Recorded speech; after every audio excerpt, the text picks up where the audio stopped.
Hi guys, welcome back to my channel, it's Gorillas and Heels.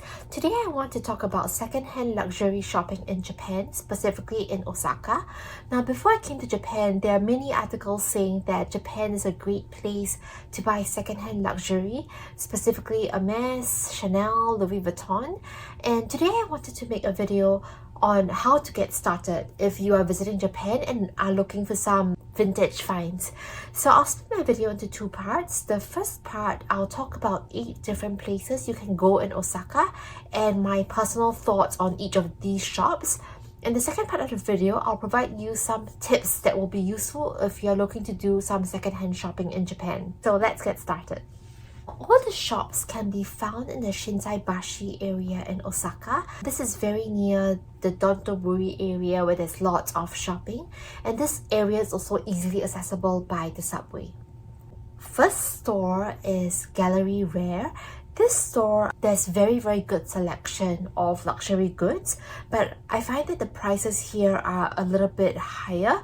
They have very nice colors of different Hermes, and all the popular colors are there, and they're also a mixture of brands, so you'll be able to find Hermes, Chanel, Louis Vuitton, and even some of the smaller brands. So for Gallery Rare, I didn't really stay that long. I found that the prices were quite high compared to what I've seen in the other shops. The second shop is Daikoukuya. This one is quite famous and I've seen multiple people talking about Daikoukuya. Here I found that there is less selection of bags, but they were very well priced. So I saw a vintage Kelly in almost perfect condition in black Cellier size 28, and it was going for about 7,500 USD. Shop number 3 is this shop called Riz. Riz is a very casual shop. So in some of the other shops that I've seen, it's very luxurious. The bags are very neatly displayed on shelves. To look at any bags, you would need to ask the sales associate to take the bag down for you. You'll need to put on gloves. But Riz is not like that. It's very casual. The bags are placed very casually on the shelf.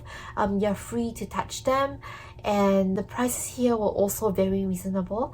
There was a lot of Louis Vuitton here, and I find that Riz probably is one of my favorite shops.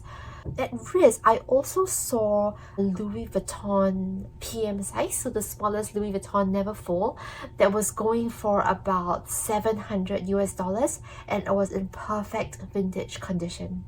The next shop is Komehyo.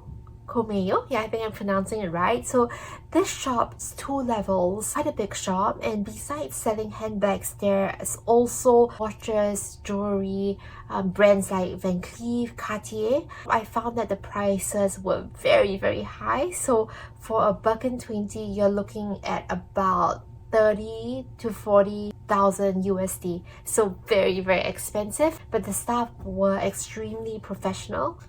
Alright, the next shop, which is also quite popular, is Brand Off. They are very well organized, so the bags are all sorted by brands, and you can also find some of the smaller brands like Furla. There's also Kate Spade, Coach, and those are going very cheap, like 80 to 100 USD. There are also shoes and little SLGs. I saw a vintage Chanel classic flap that was going for around 3,200 USD, so well priced. The next shop is Ginzo. Now this shop, they didn't really have that much Chanel, but there was a lot of Hermes. And I think for this shop, I saw one of the biggest ranges of Hermes Birkins and Kellys possible. They have all the different sizes, all the different colors, and they also have sales staff that speak different languages. And they did seem quite professional, so that's Ginzo. Alright, the next shop, which is Ticket brand. Now this shop is really small. They didn't have as big a selection as some of the other shops that I mentioned, but I find that their things are extremely well priced. So for the Hermes Birkin, there were only 2 that were available. one in gold and the other at Birkin 30 in deep red color, and it was going for about 8,500 USD. So I thought that was very well priced. There were some scuffings in the corners, and the sales associate was very upfront about that. The next shop is a shop called Watch Nien. Now this shop is more watch focused. It's very how would I say it? It's very shiny. There were a lot of Hermes and Louis Vuitton as well. I was trying to look for an item that was common across all the shops, and the most available item was the Louis Vuitton Neverfull PM. And for this shop, there was a vintage Neverfull as well that was not in that good of a quality compared to the one that I saw in Riz, and the Neverfull was going for 1,600 US dollars. So I thought that was very expensive. But yeah, if you are into watches as well, then this may be a good shop to check out. So yeah, these are the 8 places that you can consider visiting in Osaka. They are all very close by, and it's very easy to walk from one shop to another. Moving on to some tips that I find useful if you are looking to shop in Japan. So tip number 1 is when you're comparing prices of similar bags from one store to the another, it's very useful to look at the tag to see if there is a dust bag, box, or authenticity card provided with the bag. So sometimes the prices may differ because the authenticity card is missing or because they don't have a box or dust bag. So it's important to look out for these elements for the respective item that you're looking at. If you're not sure, feel free to ask the sales associate. I find that they were very helpful. Now tip number 2 is to download the Google Translate app. So I have that on my phone, and sometimes it's not always easy to read the Japanese words on the card that comes with the bag. So I'll just put my Google Translate app over the card, and they're able to do an immediate translation once you open your camera. Tip number 3 is to ask if there are any discounts. So if you are a foreigner, please remember to bring your passport when you are shopping, because you are able to immediately get the tax-free price, which is about 7 to 10%. And then on top of that, a lot of shops that I saw were having additional sales of about 5 to 7%.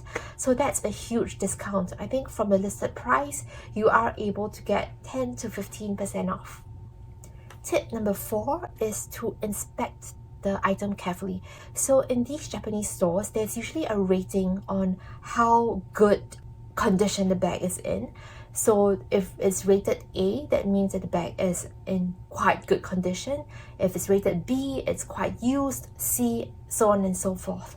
However, while those might give you a good representation on the condition of the bag, please do check the interior of the bag. So check that the zips are working fine. Make sure you check the bottom of the bag to see if there are any scuffings or marks. The next tip I have is to walk around to different stores and do not make a decision immediately.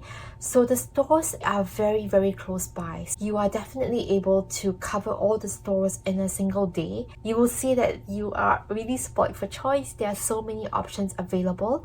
So make sure that you compare prices and you go for something that you really want, because prices can differ quite a fair bit. So yeah, do give yourself that option of walking around before you make your decision.